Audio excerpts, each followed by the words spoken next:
Yo, what's up YouTube? What they don't tell you is when you buy a Scuf controller, you're gonna kind of keep buying that controller over and over again. I'm gonna get Deadpool to step aside a little bit. So what I'm gonna do is I'm gonna show you how to change these out because these probably wore down every 3-4 months, maybe 5 months, you're gonna wear these down. And as you can see, look how that's rounded off. That's really, really soft. I've had Xbox controllers, for years before they got to this point. One of the main reasons I bought the Scuf Prestige is because the paddles, well, what I found is that the paddles seem to break every 3 months. What I have here is new paddles. I have new thumbsticks. And I'm gonna tell you why I have 2 different size thumbsticks. So this is something that pro players know, and I watched a lot of videos on it. So I'm gonna show you in just a second. But let's go ahead and show you how to change this out. So you got a little groove right there, and this simply opens up the Scuf controller. This is what I do like about it. That's all you got in there. Those are your rings that if you need to replace those at some point, you replace those. So what I have here is now is thumbsticks. And so the first thing is I want this thumbstick to be higher because this is going to be my aiming controller. I'm a Call of Duty YouTuber. So I need this control to be much higher because it gives you much better control when aiming. Conversely, you want the walking control to be lower. This one is pretty much like an on off. I don't know if this is intended behavior, but I noticed that it does do this, but it doesn't cause any issues. So all you do is pull straight up.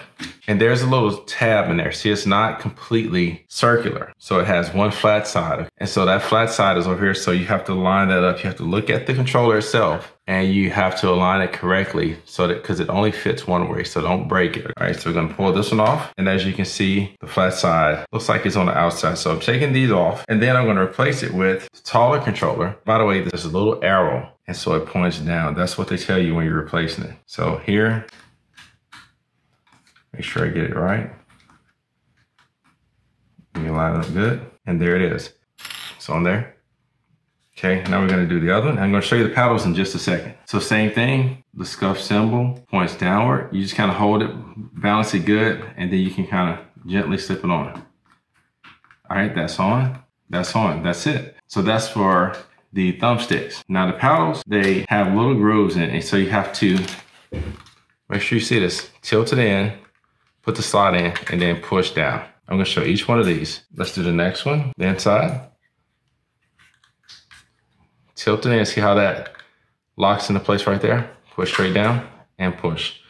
So I will give Scuf kudos. The design is really good, okay? Never expected the ongoing maintenance, but put it in the groove right there. And then at the end, I just push them all down. And then finally, go ahead and just slip this back on. And by the way, these main controls come in red and black, the thumbsticks. Hope this video was helpful. And don't forget to like and subscribe to the channel for more real live tech reviews. Thanks for watching.